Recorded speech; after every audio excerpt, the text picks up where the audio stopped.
ഒഴിവാക്കിയതാ. ഞാൻ ഒന്ന് എല്ലാരും പറഞ്ഞു നീ ഇത് പ്രതികരിക്കും. ഞാൻ പറഞ്ഞു വേണ്ട, ഇത്രയും ദിവസം നമ്മുടെ കൂടെ സപ്പോർട്ട് ചെയ്ത ഒരാളല്ലേ, വേണ്ട പ്രതികരിക്കണ്ട. എന്നിട്ട് ഇപ്പോഴും ലൈവിൽ വന്നിട്ട് എനിക്ക് താഴത്ത് മെസ്സേജ് ഇട്ടോണ്ടിരിക്കുന്നു. ബ്ലോക്ക് ആക്കിയല്ലേ നീ?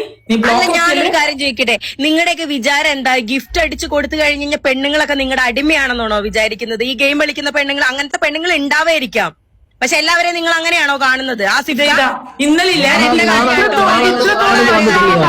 രാമി സൈഫുനെ പറ്റിട്ട് ഇന്നലെ പറഞ്ഞതാണ് കേട്ടോ. ഇതാ നോക്കിയേ, അവനെ തന്നെ മയക്ക്, ഓക്കെ ഇനി ഞാനില്ല, എല്ലാം ഡ്രാമ.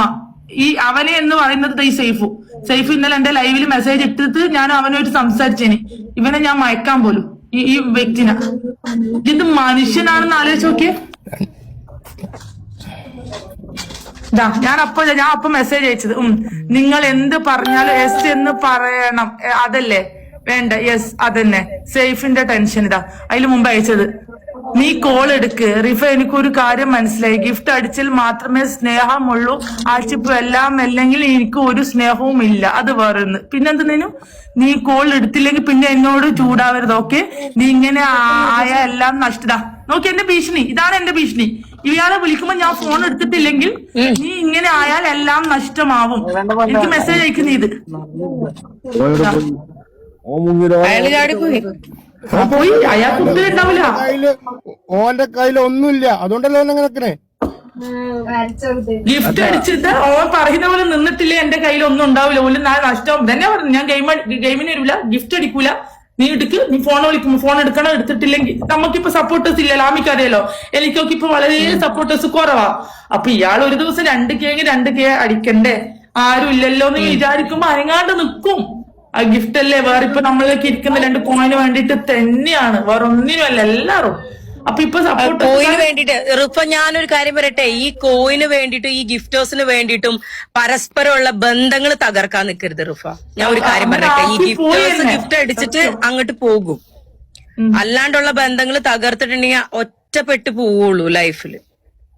ആക്കി ഇയാളെ എന്നെ മൊത്തത്തിൽ ഒറ്റപ്പെടുത്തി. ആരുമായിട്ട് സിനുവിനെ പറ്റിയിട്ട് പറഞ്ഞു, സിനു നിനക്ക് ഗിഫ്റ്റ് അടിക്കുന്നതിന് ആണ്ട് ഓക്ക് മാത്രം ഗിഫ്റ്റ് അടിക്കുന്ന, നിങ്ങൾ എനിക്കെന്താ ഗിഫ്റ്റ് അടിക്കാത്തത് എന്ന് പറഞ്ഞിട്ട് സിനുവിന് എന്റെ അടുത്ത് എന്തെല്ലോ സിനുവിനെ പറഞ്ഞിട്ട് ഒരു വെറുപ്പാക്കിയിട്ടില്ല, പക്ഷെ എന്തൊക്കെയോ പറഞ്ഞു വെച്ചു. ജോളിനെ പറ്റി, ജോളിനെ പറ്റിയിട്ടും ഗെയിം കളിക്കരുത്, ജോളി അങ്ങനെയാന്നുള്ള രീതിയിൽ ജോളിനെ പറ്റിയിട്ട് പറഞ്ഞു. അതല്ല ഏകദേശം ആ ഒരു ഇതിൽ. പക്ഷെ നിന്നെ അത്ര വെറുപ്പിച്ച പോലെ, ഇവരൊന്നും എന്നെ പറ്റി എന്ത് പറഞ്ഞാലും വാട്ടവർ, എനിക്ക് പ്രശ്നമില്ലല്ലോ. പക്ഷെ നീ പറഞ്ഞതെന്ന് അറിഞ്ഞപ്പോഴാണ് എനിക്ക് നല്ല വിഷമായത്. പക്ഷെ എന്താ ചെയ്യാന്, ആ ഒരു വെറുപ്പ് അങ്ങനെ തന്നെ നിന്നു. ഈ തൃശ്ശൂർ പൂരത്തിന് അങ്ങനെ അത് നിന്റെ തെറ്റ്. ഞാൻ ഇതിനു മുന്നേ നിന്നോട് ഞാൻ പറഞ്ഞിട്ടുണ്ടല്ലോ, ആമയായിട്ട് ആരുടെ അടുത്ത് ഒരു പ്രശ്നത്തിന് നിൽക്കാത്ത ഒരു വ്യക്തിയാണ് ഞാൻ. ഇത്ര വർഷമായി ഗെയിം സ്റ്റാർട്ട് ചെയ്ത കാലം മുതലേ ഞാൻ ഇവിടെ ഉള്ളതാണ്. ഇന്ന് വരെ ഒരു ബ്രോഡിൽ പോയിട്ട് ഒരു പ്രശ്നമോ കാര്യങ്ങളോ ഒന്നും ഉണ്ടാക്കിയിട്ടില്ല, ഒരു ഗിഫ്റ്റേഴ്സ് ആയിട്ടും ഉണ്ടാക്കിയിട്ടില്ല, ഒരു ഗെയിമേഴ്സ് ആയിട്ടും ഉണ്ടാക്കിയിട്ടില്ല. നിന്നോട് ഞാൻ പല പ്രാവശ്യം പറഞ്ഞിട്ടുണ്ട്, എന്തെങ്കിലും ഉണ്ടെങ്കിൽ ഡയറക്റ്റ് നമ്മൾ സംസാരിക്കണമെന്ന്. അവര് പറഞ്ഞു ഇവര് പറഞ്ഞു എന്ന് പറഞ്ഞിട്ട്, അതും ഒരു ഗിഫ്റ്ററാണ് പറഞ്ഞത്. ആ ഒരു രീതിയിൽ വിശ്വസിപ്പിച്ചിട്ട് എന്റെ അടുത്ത് സംസാരിച്ചു അമ്മി.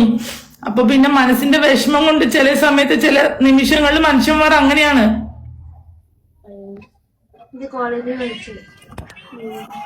പിന്നെ വേറൊരു സംഭവം എന്ന് പറഞ്ഞാൽ ഇയാളുടെ മെയിൻ പരിപാടി എന്താണെന്നറിയോ? എന്നോട് പറയും പകലൊന്നും ഗെയിം കളിക്കണ്ട, രാത്രിയിൽ ഞാൻ ഫുള്ള് ഗിഫ്റ്റ് കാലർ കംപ്ലീറ്റ് ആക്കും, പകല് മൊത്തം വിളിച്ചിട്ട് ഇരിക്കുന്ന. വൃത്തിയോടൊന്നല്ല കേട്ടോ സംസാരിക്കുന്നത്, പക്ക മോശമായിട്ടുള്ള സംസാരങ്ങളൊന്നല്ല, പക്ഷെ ഫുള്ള് ടൈം ഇയാൾക്ക് സ്പെൻഡ് ചെയ്യാൻ വേണ്ടിയിട്ട് പല ഇങ്ങനെ സംസാരിച്ചിട്ട് എന്നോട് പറയും രാത്രി ഞാൻ ഇന്ന് നീ ഗെയിം കളിക്കണ്ട, പകല് രാത്രി ഞാൻ വരും, രാത്രിയിൽ ആ ഗെയിം ഫുള്ള് ഞാൻ സപ്പോർട്ട് ചെയ്യും. അപ്പൊ നമ്മൾ സ്വാഭാവികം ഓക്കെ. എന്നിട്ട് രാത്രിയിൽ എന്നെ വിളിച്ചിട്ട് വരും ഗെയിം ഇടും. ഞാൻ ചിലപ്പോ എന്തെങ്കിലും ബിസി ആയിരിക്കും, ഇപ്പൊ നീ ഗെയിം ഇടേ, ഇപ്പൊ ഗെയിം ഇട്ടിട്ടില്ലെങ്കിൽ പിന്നെ കോയിന് എനിക്ക് ഞാൻ വേറെ ആരെയും കടിക്കും. ഒബിയസ്ലി നമ്മളൊരു ഗിഫ്റ്റർ അല്ലേ, അല്ലെ ഗെയിമർ അല്ലേ എന്നുള്ള രീതി ഞാൻ പോയിട്ട് അപ്പം ഗെയിം ഇടും. ഗെയിം ഇട്ടിട്ട് 2 മിനിറ്റ് ആയപ്പോണ്ടോ വാട്സപ്പിൽ നീ ലൈവ് അറ്റാക്ക്, എനിക്ക് മൂടില്ല ഗിഫ്റ്റ് അടിക്കാൻ, ഞാൻ റീചാർജ് ചെയ്തിട്ടില്ല, നീ കട്ടാക്കും എന്ന് പറയും. അയാൾ സൈക്കോയാണ്, പറഞ്ഞിട്ട് കാര്യമില്ല. അതന്നെയാണ് നിന്നെ പറ്റിയിട്ട് ഞങ്ങളുടെ അടുത്ത് പറയും, ഞങ്ങളെ പറ്റിയിട്ട് നിന്റെ അടുത്ത് പറയും, മറ്റുള്ള ബ്രോഡിലും പോയിട്ട് ഇത് തന്നെയാണ് പറയുന്നത്. ആമി നമ്മള് ഈ ആൺ പെണ്ണെന്നുള്ള ഈ വേർതിരിവില്ലാതെ മനുഷ്യനായിട്ട് കാണാം, മനുഷ്യനായിട്ട് കാണാം, വിഷയങ്ങളൊക്കെ മാറും. അതില്ല, അയാൾക്ക് എന്തോ ഒരു ഉപകരണം. അതാണ് ഇവരൊക്കെ വിചാരിക്കുന്നത്, ഗിഫ്റ്റ് അടിച്ചു കൊടുത്തു കഴിഞ്ഞു കഴിഞ്ഞാൽ ഈ പറഞ്ഞ പെൺപിള്ളേരെല്ലാം ഇതിന് വേണ്ടിയിട്ട് മാത്രം ഇരിക്കുന്നതാണ്. ഇവര് വിളിക്കുന്ന രീതിയിലും ഇവര് പറയുന്ന രീതിയിലും പോകും എന്നുള്ള രീതിയിലാണ് ഇവര് സംസാരിക്കുന്നത്. എല്ലാവരെയും ആ കണ്ണിൽ കാണേണ്ട ആവശ്യമില്ല. ഈ വ്യക്തിനെ ഞാൻ എല്ലാ ലൈവിലും ഞങ്ങൾ ആളെ കൂടെ പോയിരുന്ന് ഞാൻ സപ്പോർട്ട് ചെയ്യണം. ഞാൻ അത്ര റെസ്പെക്ട് കൊടുത്തൊരു വ്യക്തിയാണ്. പക്ഷെ ഇയാൾ എന്നെ കുറിച്ച് എല്ലാം അറിയാം.